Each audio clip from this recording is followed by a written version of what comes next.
अगर आपके एग्जाम्स के अंदर कुछ इस तरीके का क्वेश्चन आ जाए तो आप कैसे सोल्व करोगे। तो सबसे पहले ये देखो, ऐसे क्वेश्चन को हम क्या कहते हैं, इनको कहते हैं बीटस्टोन ब्रिज, यानी कि इसके अंदर 5 कैपेसिटर होते हैं। इस तरीके का कुछ डायग्राम होता है, डायग्राम हमें अलग तरीके से भी दे रखा होगा, आप समझ लो इसके बारे में। 5 कैपेसिटर होते हैं, ठीक है। अब इनकी बैलेंस कंडीशन, अनबैलेंस कंडीशन, की 2 कंडीशन होती है, balance condition, unbalance condition. Balance condition देखो, बैलेंस कंडीशन में C1/C2 C3/C4 इक्वल होते हैं, यानी कि ये वाला कैपेसिटर अपॉन में ये वाला कैपेसिटर इक्वल इक्वल्स टू ये वाला कैपेसिटर अपॉन में ये वाला कैपेसिटर, यानी कि C1/C2 C3/C4 ये बराबर होते हैं। इसको हम बैलेंस कंडीशन कहते हैं। मान लो अगर बैलेंस कंडीशन होगी तो अब इससे फायदा क्या हुआ, तो इससे फायदा ये होता है कि जो C5 जो कैपेसिटर है, 5 जो कैपेसिटर है, इसको हम रिमूव कर सकते हैं। मान लो कोई क्वेश्चन आ गया तो क्वेश्चन किस तरीके से आएगा, ये देखो, ये 2 माइक्रोफैरड है, 2 माइक्रोफैरड है, 4 माइक्रोफैरड, 4 माइक्रोफैरड और बीच वाला 5 माइक्रोफैरड। अब क्वेश्चन को सोल्व करो तो ये देखो, इनकी बैलेंस कंडीशन देखो, लग रही 2 माइक्रोफैरड अपॉन में 2 माइक्रोफैरड, 4 माइक्रोफैरड अपॉन में 4, तो 2 अपॉन 4 अपॉन में 4, तो ये देखो बैलेंस हो रहे हैं। कैसे देखो, यहाँ भी 1 आएगा, 2 से 2 कट गया 1 बार,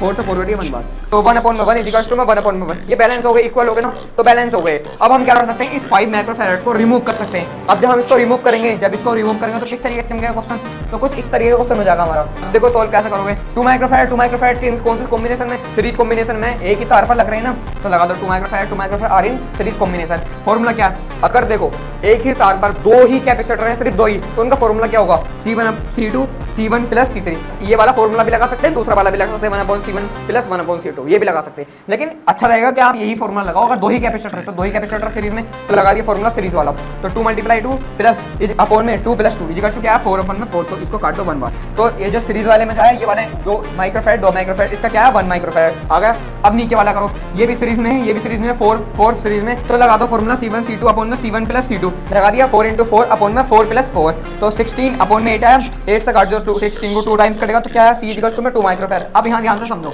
ये 2 माइक्रोफैरड कौन से कॉम्बिनेशन में, सीरीज में, इनका क्या है 1 माइक्रोफैरड। क्या मैं इन दोनों को हटाकर 1 माइक्रोफैरड का लगा सकता हूँ, लगा दिया। अब इन ये वाले सीरीज का बताओ, ये वाले का 2 आया ना, तो इन दोनों को हटाकर मैं 2 माइक्रोफैरड का लगा सकता हूँ। देखो किस तरीके से हो गया, अभी आगे 1 माइक्रोफैरड का लगा दिया उन दोनों को हटाकर, और नीचे 4 माइक्रोफैरड का 2 माइक्रोफैरड का लगा दिया उन्हें हटाकर। अब ये सोल्व कैसा होगा, ये कौन सी कॉम्बिनेशन में, parallel combination, 1 microfarad 2 microfarad are in parallel combination. अब इस डायग्राम को सोल्व कर दो, पैरेलल कॉम्बिनेशन का फॉर्मूला लगा दो C1 + C2, अगर लगातार ऊपर नीचे है तो लगातार जोड़ दो, तो 2 + 1 कितने हो गए 3, 2 + 1 कितने हो गए 3, तो इतना ही इजी था, C इक्वल्स टू में 3 माइक्रोफैरड। अब इसका जाकर रिवीजन होता है।